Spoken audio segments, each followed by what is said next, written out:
Olá, irmãos, eu me chamo Valério e este é mais um devocional do nosso canal Temor e Tremor. Antes de mais nada, eu peço que você possa estar curtindo e compartilhando os nossos devocionais, tanto pelo YouTube, como pelo Spotify, pelo Deezer e nos acompanhando também pelo Instagram. Hoje nosso devocional vai estar dando continuidade, no caso, estaremos no versículo 25 até o versículo 31 do capítulo 20. Então, faremos uma breve oração para começar. Oremos.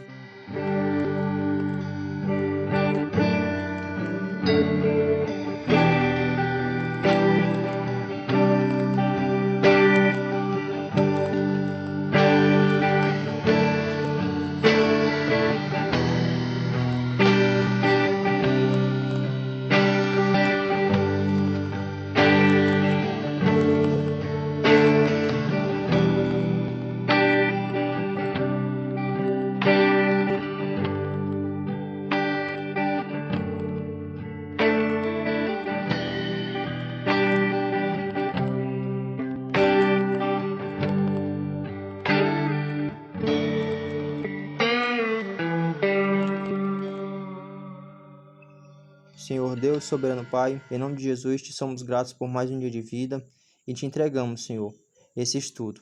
Que venha o teu nome ser engrandecido e glorificado acima de todas as coisas. Dá-nos discernimento e sabedoria para compreender a tua vontade a respeito dessa palavra que será ministrada hoje. Que seja para a tua honra e tua glória. Obrigado por tudo. Em nome de Jesus. Amém. Vamos à leitura, irmãos. Versículo 25. Agora, eu sei que todos vós, em cujo meio passei pregando o reino, não vereis mais o meu rosto. Portanto, eu vos protesto, no dia de hoje, que estou limpo do sangue de todos, porque jamais deixei de vos anunciar todo o desígnio de Deus. Atendei por vós e por todo o rebanho sobre o qual o Espírito Santo vos constituiu bispos, para pastoreardes a igreja de Deus, a qual ele comprou com seu próprio sangue. Eu sei que depois da minha partida entre vós penetrarão lobos vorazes, que não pouparão o rebanho, e que dentre vós mesmos se levantarão homens falando coisas pervertidas para arrastar os discípulos atrás deles. Portanto, vigiai, lembrando-vos de que por 3 anos, noite e dia, não cessei de admoestar com lágrimas a cada um. Amém. Pois bem, irmãos, hoje estaremos fazendo um breve panorama dos versículos 25 até o versículo 28.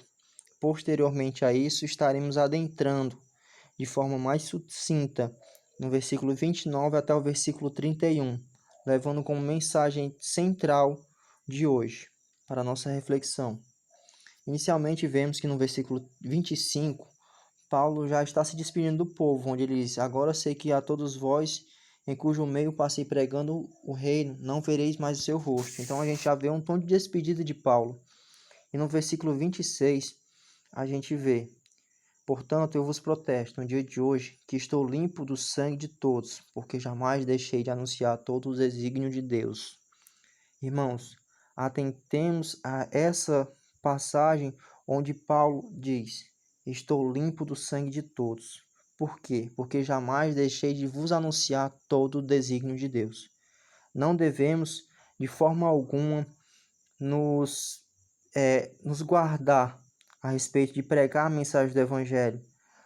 Fomos chamados com esse propósito, o propósito de levar a mensagem do Evangelho, então que não haja timidez, mas sim haja ousadia. Uma marca central em Atos que a gente vê são pessoas ousadas, pessoas que buscam levar a mensagem do Evangelho, que não se preocupam nem mesmo com suas próprias vidas. O propósito maior delas é levar a mensagem do Evangelho. O modo que elas conhecem a Cristo, elas não conhecem somente na palavra, mas também na vivência, a prática diária, a prática de levar a mensagem do Evangelho. É algo que falta muito nos dias atuais. É algo que a gente deveria praticar mais e buscar viver mais essa mensagem do Evangelho. E ainda, complementando essa passagem de Paulo, a gente vê a importância da questão do atalaia, como eu falei no devocional passado, que eu estava ministrando, a questão de levar a mensagem. Quando ele diz, estou limpo do sangue de todos, é porque ele fez o que deveria ser feito, ele levou a mensagem e o que viria a acontecer posteriormente a isso já não seria mais responsabilidade de Paulo, porque a parte dele foi feita. Então, cabe a cada um de nós, quando ouvimos a mensagem, de praticá-la, de pôr em prática ela, porque é necessário isso. Não é somente ouvir, mas também é o pôr em prática. No versículo 28, irmãos. Atenteis por vós que por todo o rebanho sobre o qual o Espírito Santo vos constituiu bispos, para pastoreardes a igreja de Deus, a qual ele comprou com o seu próprio sangue. Todos aqueles que são designados para liderar um ministério não são instruídos, não são chamados por homens, mas sim segundo o Espírito Santo, ao qual o Espírito Santo vos constituiu bispos. O Espírito Santo que o constituiu um líder.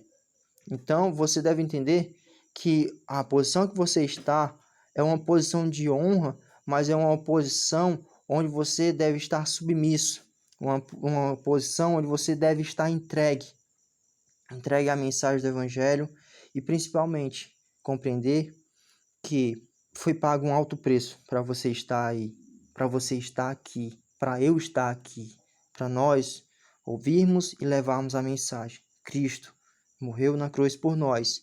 E enquanto não compreendermos isso, não existe mensagem do Evangelho, não existe a mensagem do Evangelho. Porque se você nega o sacrifício de Cristo, então você acaba negando também que é pecador. Então não há sentido nisso. Você deve compreender que Cristo morreu numa cruz por nós, mesmo nós não sendo merecedores. Não há honra, não há mérito nenhum mérito nosso. E por isso devemos, por quê? Porque a salvação é por meio da graça. Então, irmãos, que venhamos levar essa mensagem adiante. Mas agora, vamos ao ponto principal. E eu sei que no versículo 29, eu sei que depois da minha partida entre vós penetrarão lobos vorazes, que não pouparão rebanho. E que dentre vós mesmos se levantarão homens falando coisas pervertidas para arrastar os discípulos atrás deles.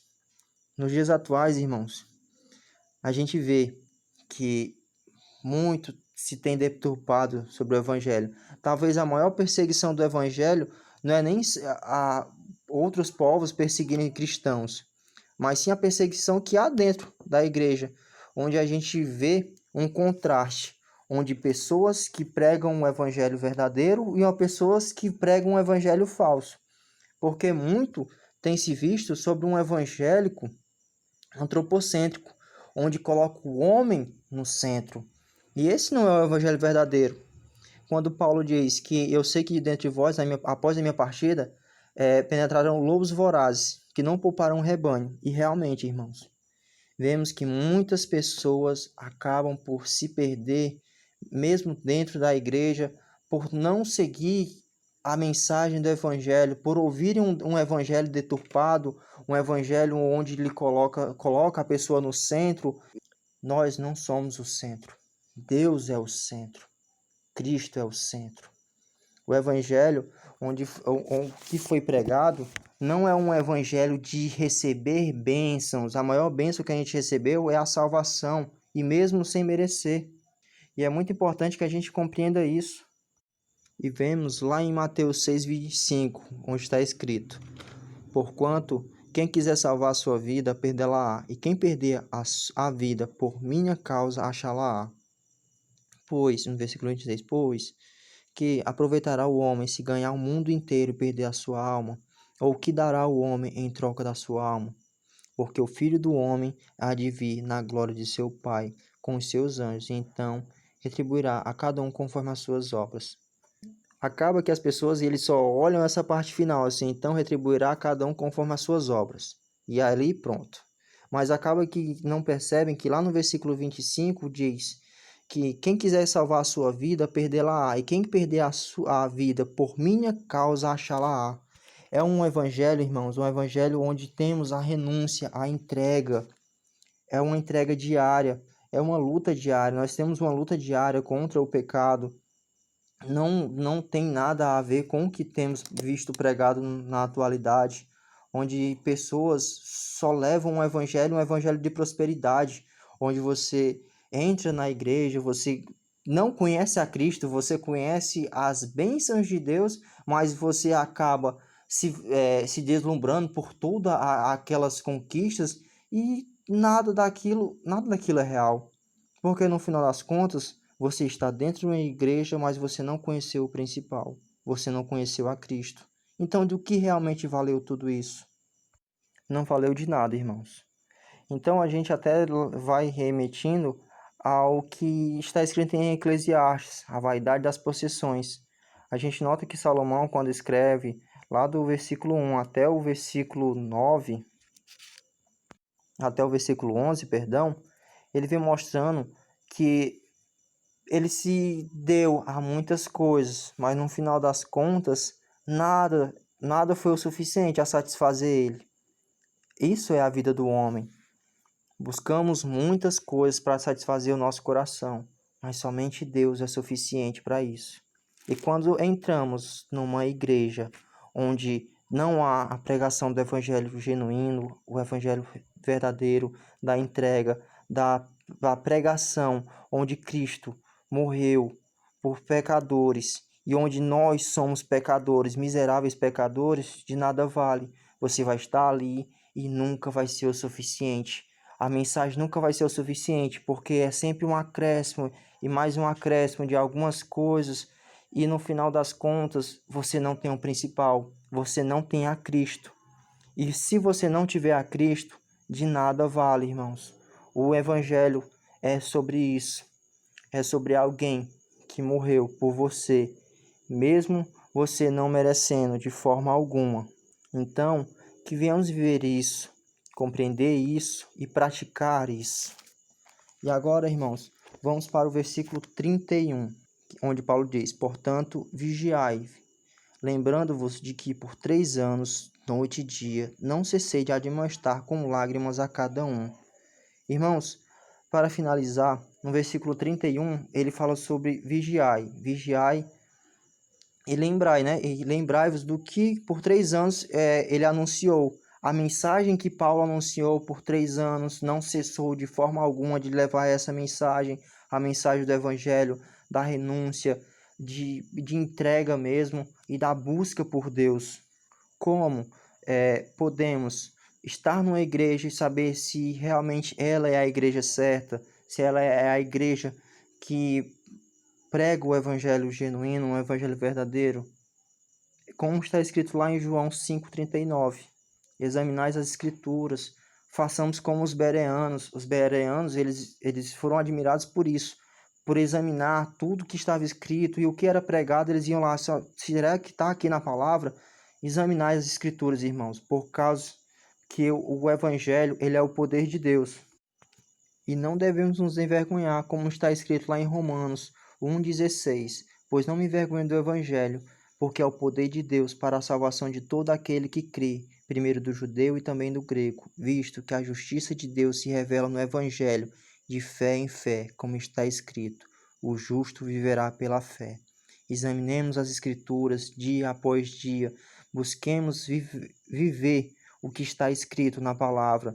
Busquemos a força do alto, busquemos o que o Espírito Santo possa vir a nos conduzir, porque não há mérito nenhum em nós, irmãos.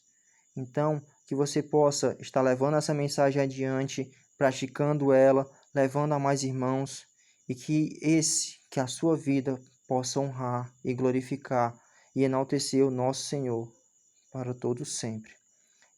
É assim que eu termino esse devocional. Oremos, irmãos, para finalizar. Senhor Deus, soberano Pai, obrigado por este devocional, que esta mensagem possa vir a te engrandecer, te glorificar cada vez mais. Obrigado por este momento, obrigado pela tua palavra que nos conforta, porque sabemos que não pertencemos a esse mundo e mesmo aqui possamos levar a tua mensagem todos os dias e vivenciá-la cada vez mais, examinando as tuas escrituras, vigiando dia após dia, porque a gente sabe que o inimigo, ele ronda como um leão e não podemos vacilar. Que o teu Santo Espírito possa vir a nos fortalecer e nos capacitar cada vez mais. Obrigado por tudo, em nome de Jesus, e assim que eu oro e agradeço. Amém.